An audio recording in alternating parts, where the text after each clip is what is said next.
Hello again. So now what I want to show you is, I want to show you this problem. Okay, I want to divide this polynomial by that polynomial. Now, I know that if you look at this for a few moments, you already will know what the answer is. Okay? Based on what we've learned so far, even without calculating it. Okay? Why? Because it's one of the examples we did. But now I'm going to show you that the answer we expect is the one we're going to get. Okay, so first we're going to set up our division house. The polynomial we're dividing by, we put on the outside of the house. The polynomial we're dividing, we put on the inside of the house. Now, of course, what I was suggesting was that I imagine that if you were looking at the previous two examples, you'll notice that this goes into this, let me see here, x minus 3 times, okay? Because we just did that in the two examples ago. But so we're not going to worry about that. We're going to start from scratch, okay? And we're going to use this as another example of long division. So I asked myself, how many times does x cubed go into x to the 4th power?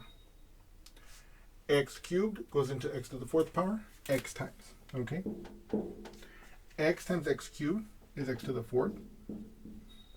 X times negative 6x squared is minus 6x cubed. X times negative 9x is minus 9x squared. X times 14 is plus 14x. So now I perform my subtraction. X to the 4th minus x to the 4th, that's gone. Boom.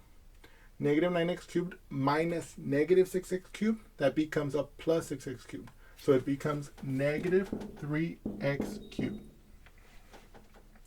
9x squared minus negative 9x squared becomes 9x squared plus 9x squared.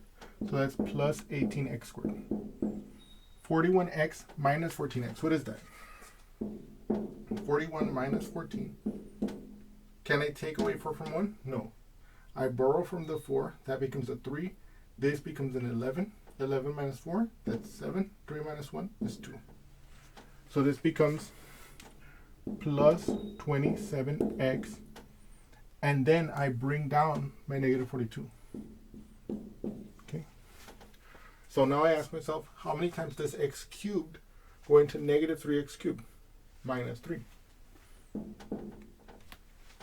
Negative 3 times x cubed is negative 3x cubed. Negative 3 times negative 6x squared, that's going to be positive 18x squared, because a negative times a negative is a positive, and 3 times 6 is 18. What is negative 3 times negative 9x? That's going to be plus 27x. And finally, what is negative 3 times 14? That's negative 42. And what you can see here is that these two polynomials are identical. So when I do the top one minus the bottom one, it leaves us with remainder 0. And as we saw in a couple of examples prior, when you multiply these two, you do in fact recover this. And so, wait, did I carry out the multiplication? I'm not sure if I tested that, if I did that multiplication, but I guess let me do it for you right now so that you can see that this is in fact what we would expect it to be. That is to say, we can in fact replace this with this multiplied by that. Okay, so let's do that real briefly here.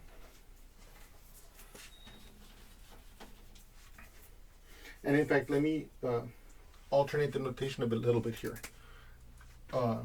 You can do what I was showing you earlier, or you can do the following thing. I'm going to multiply them like this. Watch this. If I have x cubed minus 6x squared minus 9x plus 14, and I put my x minus 3 here, I can multiply them like this. Watch. Negative 3 times 14, that's negative 42. Negative 3 times negative 9x, that's plus 27x. Negative 3 times negative 6x squared, that's 18x squared. And then negative 3 times x cubed, that's going to be negative 3x cubed. And of course, that was a plus sign right there. Then finally, then I can multiply the x times the 14.